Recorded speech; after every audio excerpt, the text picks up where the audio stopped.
Hello everyone, I am your educator Sumit Soni. Welcome back to my channel score card classes. आज हम discuss करने जा रहे हैं class 8 science NCERT chapter 13 sound. तो सबसे पहले हम इसका इंट्रोडक्शन पार्ट देख लेते हैं कि साउंड क्या होती है।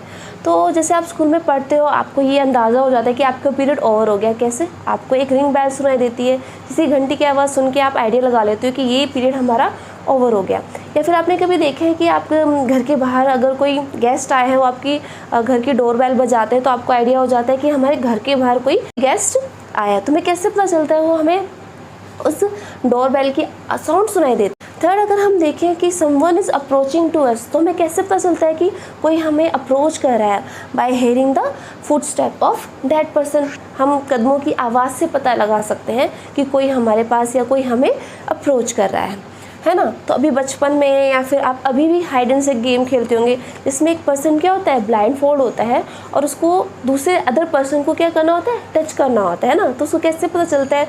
वो भी उसके फुट स्टेप से आइडिया लगाता है या हम साउंड प्रोड्यूस करते हैं तरह तरह की, उसको आइडिया देने के लिए कि हम इस जगह पे प्रेजेंट है। तो साउंड बहुत ही इंपॉर्टेंट रोल प्ले करता है हमारी लाइफ में। तो हम सबसे पहले देखेंगे कि साउंड होता क्या है ना। It help us to communicate each other. आपने अपने स्कूल के म्यूज़िकल रूम में देखा होगा, यहाँ पे आप पिक भी देख सकते हो। फ्लूट, तबला, हारमोनियम, सितार, ये सारे के सारे क्या है, म्यूज़िकल इंस्ट्रूमेंट है। और ये सारे के सारे क्या प्रोड्यूस करते हैं, साउंड। और वो साउंड क्या हमें बहुत अच्छी लगती है, एक प्रेजेंट साउंड प्रोड्यूस करते हैं।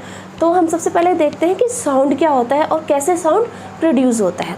हमारी बुक का 13.1 टॉपिक है sound is produced by a vibrating body. कि साउंड कैसे प्रोड्यूस होती है? साउंड हमेशा प्रोड्यूस करता है एक वाइब्रेटिंग बॉडी। एक वाइब्रेटिंग बॉडी से ही साउंड प्रोड्यूस होती है। तो फर्स्ट हमें इस वाइब्रेटिंग वर्ड का मीनिंग समझना होगा। क्या होता है? टू एंड फ्रो और back and forth motion of an object is called vibration. तो सबसे पहले हम मोशन देख लेते हैं कि मोशन क्या होता है। कोई भी object with period of time distance cover करता है। मान लो ये 10 सेकेंड में इसने ये डिस्टेंस कवर कर लिया, तो इसका मतलब ये जो ए ऑब्जेक्ट है ये क्या है, मोशन के अंदर है। यानी कि हम एक टाइम पीरियड के अंदर जब डिस्टेंस कवर करते हैं तो इसका मतलब हम किस में है, मोशन में। अब मोशन कैसा हो रहा है, टू एंड फ्रो। तो ये टू एंड फ्रो मोशन कैसे हो सकता है? पेंडुलम है, ये इसकी मीन पोजीशन पोजीशन से ये इस साइड में जा रहा है ना, और ये वापस यहाँ पे आ रहा है, फिर यहाँ से ये इस साइड में जा रहा है। तो इस मोशन को हम क्या बोलते हैं, टू एंड फ्रो। ये टू एंड फ्रो मोशन ऐसा भी हो सकता है, ऊपर जाता है फिर नीचे जाता है, फिर ऊपर जाता है फिर नीचे जाता है। और ये क्या है, हमारी मीन पोजीशन है ना। तो ये मीन पोजीशन से क्या कर रहा है, एक बार ऊपर जा रहा है, एक बार नीचे जा रहा है, फिर मीन पोजीशन पे आ रहा है, फिर ऊपर जा रहा है, फिर मीन पोजीशन पे आ रहा है, फिर नीचे जा रहा है। इसमें भी ये क्या कर रहा था, एक बार लेफ्ट जा रहा है, वापस से अपनी मीन पोजीशन पे आ रहा है, फिर राइट जा रहा है, फिर वापस से अपनी मीन पोजीशन पे जा रहा है। Back and forth motion, to and fro motion of an object is called vibration. तो हमें ये समझ में आ गया कि टू एंड फ्रो मोशन और back and forth motion of an object is called vibration. हमारी बुक में 5 ऐसी एक्टिविटीज़ दे रखी है जिनको हम 1 बाय 1 पढ़ेंगे और समझेंगे कि वाइब्रेटिंग बॉडी कैसे साउंड प्रोड्यूस करती है। अब हम 13.1 टॉपिक की कुछ एक्टिविटीज़ देखते हैं। ये सारी की सारी एक्टिविटीज़ हमें हेल्प करेंगी ये अंडरस्टैंड करने में कि साउंड एक वाइब्रेटिंग बॉडी ही प्रोड्यूस करती है। आपने देखा होगा कि जो आपके स्कूल में जो स्कूल बेल होती है, जब वो यूज़ में नहीं होती तो आप उस बेल को क्या करेंगे, टच करके देखेंगे, ठीक है। और जब वो यूज़ में हो रही है तब टच करके देखेंगे। तो आप दोनों में ये डिफरेंस देखोगे, जब वो यूज़ नहीं हो रही है तो वो बेल क्या है, साइलेंट पोजीशन में है, उसमें कोई वाइब्रेशन नहीं हो रहा। लेकिन जब वो बेल रिंग करेगी तो आप उसको टच करके देखोगे तो आपको वाइब्रेशन फील हो। इससे ये पता चलता है कि साउंड हमेशा एक वाइब्रेटिंग बॉडी ही प्रोड्यूस करती है। तो हम कुछ एक्टिविटीज़ देख लेते हैं। हम एक्टिविटी 13.1 देखते हैं। आपको इसमें क्या करना है, एक मेटल प्लेट लेनी है और आप पेन भी ले सकते हो, उसको आपको लटकाना है, ठीक है। फिर एक डंडे से इसको बार बार स्ट्राइक करना है। एक बार आप स्ट्राइक करोगे तो आपको आवाज़ सुनाई देगी। जब तक आपने इसको स्ट्राइक नहीं किया आपको कोई आवाज़ नहीं सुनाई देगी, लेकिन जब आपने इसको डंडे से स्ट्राइक किया तो आपको एक आवाज़ सुनाई देगी। अब सेकंड टाइम आपको क्या करना है कि स्ट्राइक करने से पहले इस मेटल प्लेट को आपको नीचे से पकड़ के रखना है और फिर आपको स्ट्राइक करना है। स्ट्राइक करोगे आप तो वाइब्रेशन प्रोड्यूस होगा, वाइब्रेशन प्रोड्यूस होगा तो ऑब्वियसली साउंड भी प्रोड्यूस होगी। लेकिन आप इस बार नोटिस करोगे कि इस बार क्या है, साउंड डिफरेंट होगी, है ना। तो पकड़ने से एक बार पेन को अलग साउंड प्रोड्यूस होती है और विदाउट पकड़े हुए अगर हम उसको स्ट्राइक करते हैं तो अलग साउंड प्रोड्यूस होती है। एक्टिविटी 13.2 में हमें क्या करना है, अपना पेंसिल बॉक्स लेना है और 2 पेंसिल यहाँ पे रखनी है और साइड में हमने यहाँ पे इसको रबर बैंड लगा रखा है और इस रबर बैंड को उंगली से हमें एक बार ऊपर की तरफ खींचना है ना। जब ऊपर से हम खींचेंगे तो इसको छोड़ेंगे। आपने बचपन में भी क्या होगा, रबर बैंड को ऐसे पकड़ा होगा और खींचा होगा, छोड़ा होगा, तो वो रबर बैंड क्या करता है, वाइब्रेशन पोजीशन पे आ जाता है और जैसे ही वो वाइब्रेशन पोजीशन पे आता है वो साउंड प्रोड्यूस करता है ना। अब हम एक्टिविटी 13.3 देखते हैं। 13.3 में क्या करना है, आपको एक मेटल डिश लेनी है कोई भी और उसके अंदर पानी भर के रखना है, ठीक है। तो एक स्पून लेना है, स्पून के पहले इसकी बाउंड्री पे चारों तरफ आपको स्पून को घुमाना है। मेटल प्लेट ले ली और स्पून को इसके बाउंड्री पे चारों तरफ घुमाना है तो आपको साउंड प्रोड्यूस होगी। और जब साउंड प्रोड्यूस होगी आप ध्यान से देखोगे तो इस मेटल के अंदर जो पानी भरा हुआ है उसके अंदर क्या होगा, वेव्स प्रोड्यूस होंगी सेंटर में, फिर ऐसे ऐसे वेव्स, ऐसी वेव्स उस पानी के अंदर प्रोड्यूस होंगी, है ना। तो जब हमने स्पून से इसको चारों तरफ धीरे धीरे स्ट्राइक किया तो एक साउंड भी प्रोड्यूस होगी और हम ये देखेंगे कि जो वाइब्रेशन है वो वाइब्रेशन जो इसका वाइब्रेशन साउंड प्रोड्यूस करते वक्त था वो कहाँ चला गया, वाटर के अंदर। हमें वाटर के अंदर वेव्स दिखाई देगी। अब हम एक्टिविटी 13.4 देखते हैं। हमें इसमें क्या करना है, एक हेलो कोकोनट सेल लेना है ना और हमें इसको क्या बनाना है, एक तारा के फॉर्म में। आप एक तारा का डायग्राम दे सकते हो। इसके अंदर क्या है, एक होलो कोकोनट सेल है ना। हमने स्ट्रिंग लगाई और स्ट्रिंग को अब हम क्या कर रहे हैं, आगे पीछे कर रहे हैं। जैसे स्ट्रिंग को आगे पीछे करेंगे वाइब्रेशन होगा और जैसे ही वाइब्रेशन होगा उसके अंदर से साउंड प्रोड्यूस होगी। तो आप ये सोचोगे कि किसी ऑब्जेक्ट, कोई ऑब्जेक्ट हमें लग रहा है कि वाइब्रेशन कर रहा है और इसने साउंड प्रोड्यूस की, बट कुछ ऐसे ऑब्जेक्ट भी होते हैं जो वाइब्रेशन ही प्रोड्यूस नहीं करते लेकिन फिर भी हमें साउंड सुनाई देती है। वो सारा का सारा किस पे डिपेंड करता है, एम्पलीट्यूड पे। जिसका वाइब्रेशन हमें दिखाई देता है और साउंड सुनाई देती है उनका एम्पलीट्यूड क्या होता है, ज़्यादा। लेकिन जिनका वाइब्रेशन हमें दिखाई नहीं देता लेकिन फिर भी साउंड सुनाई देती है उनका एम्पलीट्यूड क्या होता है, कम। अब हम एक्टिविटी 13.5 पे आते हैं। इसके अंदर हमें क्या करना है, 6 to 8 बॉल्स लेनी है, सेम साइज़ की आप ले सकते हो लेकिन उसके अंदर जो वाटर लेवलिंग है वो सबका डिफरेंट रखना है। स्टार्टिंग में कम रखना है, फिर ज़्यादा, फिर ज़्यादा, फिर ज़्यादा, फिर ज़्यादा, ऐसे हम 6 to 8 बॉल ले सकते हैं। अब हमें एक एक करके एक एक बॉल को मारना है। हम देखेंगे जिसके अंदर पानी कम है वो अलग साउंड प्रोड्यूस करेगा, नेक्स्ट पानी थोड़ा ज़्यादा हो गया तो वो बॉल अलग साउंड प्रोड्यूस करेगा, थर्ड वाला अलग साउंड प्रोड्यूस करेगा। तो वाटर में जो वेव्स बन रही हैं वाइब्रेशन की वजह से बन रही है और उसकी वजह से साउंड भी क्या है, डिफरेंट। तो ये पूरा का पूरा सेटअप क्या कहलाता है, अपना जल तरंग। यहाँ पे आप जल तरंग का डायग्राम भी देख सकते हैं। ये सारी एक्टिविटीज़ आपके एग्जाम में नहीं आएंगी, सिर्फ ये आपको इतना से एक्सप्लेन करने के लिए कि साउंड ऑलवेज एक वाइब्रेटिंग ऑब्जेक्ट ही प्रोड्यूस करता है। जैसा कि मैंने आपको बताया कि साउंड क्या होती है, sound help us to communicate each other. ये हमें एक दूसरे से कम्युनिकेट करने में हेल्प करती है। जैसे मैं अपनी बात आपको समझा रही हूँ, चैप्टर में आपको समझा रही हूँ तो मैं एक साउंड प्रोड्यूस कर रही हूँ जिससे आपको ये चैप्टर समझ में आ रहा है। तो हमारे बुक का 13.2 टॉपिक है साउंड प्रोड्यूस बाय ह्यूमंस। अब ह्यूमंस, इंसान कैसे साउंड को प्रोड्यूस करते हैं, हम लोग कैसे साउंड को प्रोड्यूस कर रहे हैं। Sound is produce by the voice box. Sound किससे प्रोड्यूस होता है, वॉइस बॉक्स से, जिसको हम क्या बोलते हैं, लार्नेक्स भी कहते हैं। आप अब 2 फिंगर लोगे, अपने थ्रोट की यहाँ पे लगाओगे और स्वेलो करने की कोशिश करोगे। जैसे हम खाना स्वेलो करते हैं वैसे हम इसको करने की कोशिश करेंगे। तो आप लोग देखोगे जैसे ही आपने स्वेलो किया तो यहाँ पे कुछ चीज़ क्या है, अंदर गई और फिर बाहर आई। जो अंदर और बाहर कर रही है वो चीज़ हमारा क्या है, वॉइस बॉक्स। अगर हम इसको साइंटिफिक लैंग्वेज में देखेंगे तो उसको क्या बोलते हैं, लार्नेक्स। है कहाँ पे प्रेजेंट होता है, upper end of the wind pipe. ये विंड पाइप के अपर एंड पे प्रेजेंट होता है। जो हमारे थ्रोट का ये वाला पार्ट है, ये वाला पार्ट हमारा क्या है, लार्नेक्स है, जो हेल्प करता है साउंड प्रोड्यूस करने में। साउंड प्रोड्यूस करने में अब वॉइस बॉक्स में ऐसा क्या होता है, जैसे साउंड प्रोड्यूस होती है तो इसके अंदर होते हैं 2 वोकल कॉर्ड्स। तो आपको पहला टर्म याद रखना है, वॉइस बॉक्स, और ये कहाँ पे प्रेजेंट होता है, विंड पाइप के अपर एंड में प्रेजेंट होता है। और इसके अंदर 2 वोकल कॉर्ड्स होती है, ये 2 वोकल कॉर्ड्स हैं, है ना। Are stretch across the voice box. ये आपस में स्ट्रेच होती है, कभी ऐसे और कभी ऐसे, जिससे साउंड प्रोड्यूस होता है। जब ये स्ट्रेच होती है तो इसके अंदर वाइब्रेशन क्रिएट होता है और जैसे ही वाइब्रेशन क्रिएट होगा तो साउंड ऑटोमेटिक प्रोड्यूस हो जाएगी। होगा क्या, एक सिंगल स्लिट से ये आपस में क्या होता है, कनेक्टेड होता है। और lungs force air through the slit. जब इस स्लिट के थ्रू लंग्स एयर को फोर्स करते हैं तो क्या करते हैं, कभी ओपन होता है और ये कभी क्लोज हो जाता है। तो यहाँ पे आप डायग्राम में ओपन वोकल कॉर्ड का डायग्राम भी देख सकते हैं और क्लोज्ड वोकल कॉर्ड का डायग्राम भी देख सकते हैं। इस वोकल कॉर्ड के अक्रॉस में जो मसल्स हैं, ये वाली मसल्स, ये मसल्स इसको हेल्प करती हैं टाइट होने में और इसको लूज होने में। टाइट होने में मतलब बंद होने में, और लूज होने में मतलब खुलने में, ओपन होने में। तो ये मसल्स इसकी हेल्प करी। सिंगल स्लिट से ये वोकल कॉर्ड्स क्या है, डिवाइड। और लंग्स जब फोर्स करता है स्लिट के थ्रू एयर को, तो ये वोकल कॉर्ड्स क्या होती है, कभी खुलती हैं कभी बंद होती है और वाइब्रेशन क्रिएट करती है, जिससे क्या होता है, साउंड प्रोड्यूस होता है। ठीक है, आप देखोगे कोई भी चीज़ हमारी टाइट है, मान लो इस पेपर को हमने खींच के बहुत टाइट कर दिया, तो ये छोटा सा पेपर क्या हुआ, लंबा हो गया। लंबा होने की वजह से क्या होगा, थिन।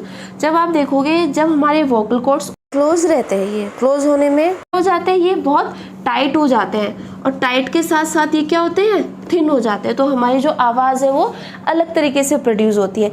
लेकिन अगर यही वोकल कॉर्ड लूज कंडीशन में मतलब हमने इसको स्ट्रेच नहीं किया, बिल्कुल लूज है तो इसका मतलब ये क्या है, थिक है, और ये लूज कंडीशन में, थिक और लूज कंडीशन में हमारी जो साउंड प्रोड्यूस होगी वो साउंड क्या होगी, थोड़ी डिफरेंट प्रोड्यूस होगी। अब हम एक्टिविटी 13.6 देखते हैं। 13.6 में ये एक्सप्लेन कर रहा है कि कैसे हमारे वोकल कॉर्ड्स साउंड प्रोड्यूस करते हैं।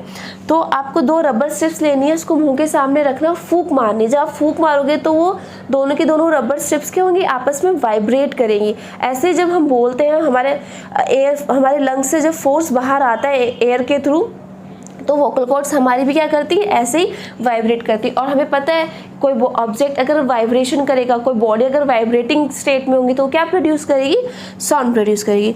जनरली आपने देखा होगा जो मैन के वोकल कॉर्ड्स होते हैं वो अबाउट 20 mm लॉन्ग होते हैं, और वुमेन के 15, और बच्चों के इतने बहुत ज़्यादा शॉर्ट होते हैं। तो इन तीनों का लेंथ क्या है, डिफरेंस है, इसलिए मैन, वुमेन और चिल्ड्रन, इन तीनों की साउंड भी क्या होती है, डिफरेंट होती है। अब हम 13.3 टॉपिक देखते हैं। Sound needs a medium of propagation. Sound को एक मीडियम चाहिए प्रोपगेशन के लिए। प्रोपगेशन मतलब ट्रांसफ़र होने के लिए, कम्युनिकेट होने के लिए। जैसे मैं अपनी बात आपको समझा रही हूँ, तो एक मीडियम है जिसके थ्रू मेरी साउंड क्या है, आप तक पहुँच रही है, तो उसी को हम बोलेंगे मीडियम फॉर प्रोपगेशन। जैसे आपको कोई फ्रेंड यहाँ ए पॉइंट पे खड़ा है और आप खड़े हो यहाँ पे बी पॉइंट पे। इस ए ने आपको कुछ बोला, ठीक है, जैसे ए ने कुछ बोला तो आपको सुनाई दिया। कैसे, ए तो इतनी दूर खड़ा था और आप इतने दूर खड़े थे, फिर भी उसकी साउंड आपको सुनाई दी। तो इससे हमें ये प्रूव होता है कि साउंड को एक मीडियम चाहिए प्रोपगेट करने के लिए, आगे चलने के लिए। अब हम इसको प्रूव करने के लिए हम एक्टिविटी 13.7 देखते हैं। एक्टिविटी 13.7 में आपको क्या करना है कि एक ग्लास लेना है, उस ग्लास के अंदर आपको अपना सेलफोन रखना है। ये ध्यान रखना कि उस ग्लास के अंदर पानी नहीं है तो सेलफोन ख़राब हो जाएगा। सेलफोन रखना है और अपने फ्रेंड को क्या बोला है कि वो रिंग दे। जैसे वो आपको रिंग देगा तो आपको रिंग, आपके फ़ोन पे रिंग बजेगी और आपको रिंग सुनाई देगी। लेकिन अब सेकंड केस में आपको क्या करना है कि सपोज करो ये मेरा ग्लास है ना, और मैंने इसके अंदर अपना फ़ोन रखा, मेरे फ्रेंड ने मुझे रिंग दी और मुझे रिंग क्लियरली सुनाई दे रही है। पर सेकंड केस में क्या करना है कि इसके फेस को अच्छे से कवर करके अपने मुंह के पास लाओगे और जितना हो सके एयर को सक करोगे, फिर अपने फ्रेंड को बोलना है कि वो दोबारा से रिंग दे। तो इस बार आप देखोगे जो वो रिंग वो दे रहा है वो थोड़ी फेंटर है। क्यों?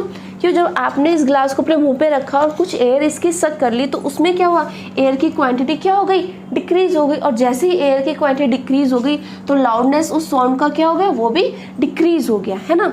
अगर हो सकता है तो आप पूरा फेस इस ग्लास के ऊपर रख के पूरी की पूरी एयर खींच सकते हो, तो आप क्या क्रिएट करोगे, वैक्यूम।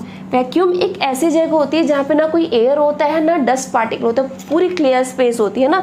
अगर वहाँ पे कोई भी एयर नहीं है, कोई डस्ट पार्टिकल नहीं है, कोई लिक्विड नहीं है, पूरे क्लियर स्पेस है, अगर वहाँ पे आप रिंग दोगे तो आपको रिंग बिल्कुल भी सुनाई नहीं देगी। तो इससे ये प्रूव होता है कि वैक्यूम में साउंड ट्रैवल ही नहीं करती है। तो इस वाली एक्टिविटी से हमें ये तो प्रूव हो गया कि साउंड को एक मीडियम चाहिए प्रोपोगेशन के लिए। और यहाँ पे वो मीडियम क्या था यहाँ पे वो मीडियम, यहाँ पे वो मीडियम है एयर। तो साउंड सबसे ज़्यादा किस मीडियम में ट्रैवल करती है, सॉलिड में, फिर उसके बाद लिक्विड में, फिर उसके बाद गैस में। गैस यहाँ पे क्या है, अपनी एयर है। तो अगर साउंड का प्रोपोगेशन देखेंगे तो सबसे ज़्यादा किसके अंदर है, सॉलिड के अंदर। तो हम एक्टिविटी 13.8 देखते हैं। वाटर टब लेना है और इसको वाटर से फिल करना है।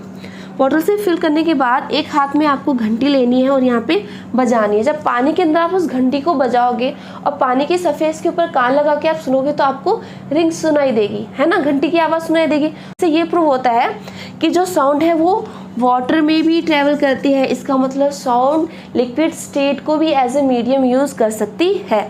अब हम एक्टिविटी 13.9 देखते हैं। एक्टिविटी 13.9 में क्या करना है, दो फ्रेंड होंगे, दोनों के हाथ में क्या है, एक सिंगल लॉन्ग मेटल रोड होगी, एक उसको कान में लगा के रखेगा और दूसरी तरफ उसको क्या करेगा, ऐसे धीरे धीरे स्क्रैच करेगा।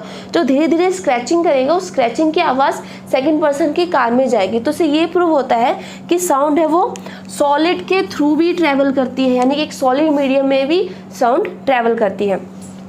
आप इसको बहुत अच्छे समझने के लिए टेबल का एग्जाम्पल ले सकते हैं। उसमें आप डायग्राम में देखोगे कि टेबल के ऊपर आपने स्कूल में भी एक्टिविटी की होगी, हम भी अपने टाइम पे एक्टिविटी करते थे कि एक फ्रेंड टेबल के सरफेस के ऊपर कान लगाता था, सेकंड पर्सन क्या करता था, ढोलक बजाता था। तो जिसने कान लगा रखा है उसको ढोलक की आवाज़ क्या होगी, ज़्यादा सुनाई देगी। तो इससे ये भी प्रूव होता है क्या कि वो साउंड क्या है, solid as a medium use करती है। अगर आप केस लोगे स्ट्रिंग का, है ना, ये भी हमने बचपन में किया है कि एक धागा लिया और दो कप ले लिए चारों तरफ, प्लास्टिक के कप, और एक बोल रहा है दूसरा सुन रहा है।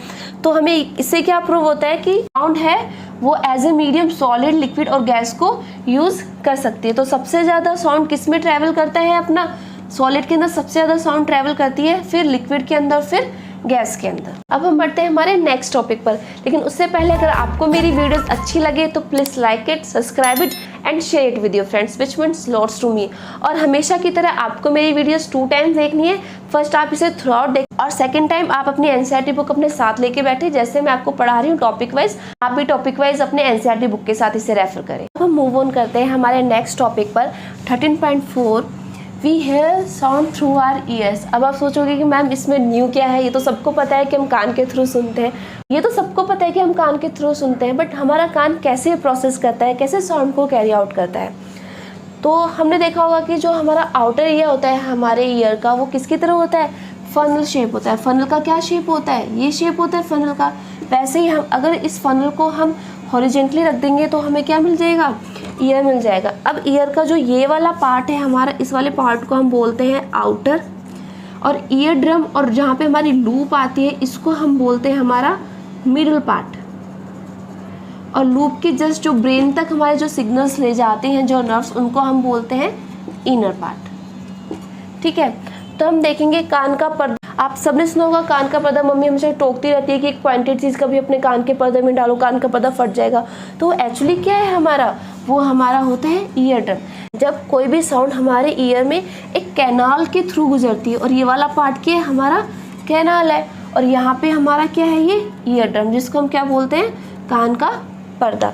इसकी से टकराती है और ये वाइब्रेट करता है, और जैसे ही वाइब्रेट करता है तो ये साउंड प्रोड्यूस करेगा, और ये साउंड अंदर के लूप्स जो कि जो इनर नर्व्स हैं हमारी, जो ब्रेन तक ये हमारे क्या सिग्नल पहुंचा देते, तो हमारे ब्रेन को पता चल जाता है कि सामने वाले ने क्या बोला है। ये ईयर ड्रम क्या होती है, हमारी थिन स्ट्रेच मेम्ब्रेन होती है। तो हम इसको बहुत अच्छे से समझने के लिए कि ईयर ड्रम कैसे वर्क करता है, एक्टिविटी 13.8 देखते हैं।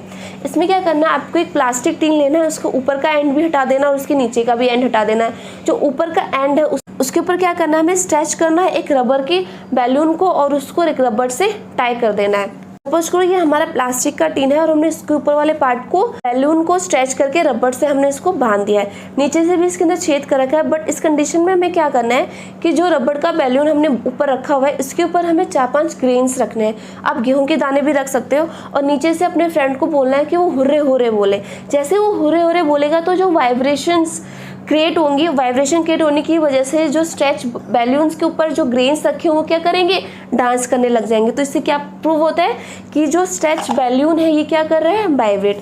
जैसे बैलून वाइब्रेट करता है उसी तरह से हमारे कान का जो ईयर ड्रम है वो भी वाइब्रेट करता है, और वो सिग्नल्स किसको दे देता है लास्ट में, ये सिग्नल लास्ट में दे देता है किसको, ब्रेन को। तो इस तरह हम सुनते हैं। कैसे सुनते हैं ये सबको समझ में आ गया।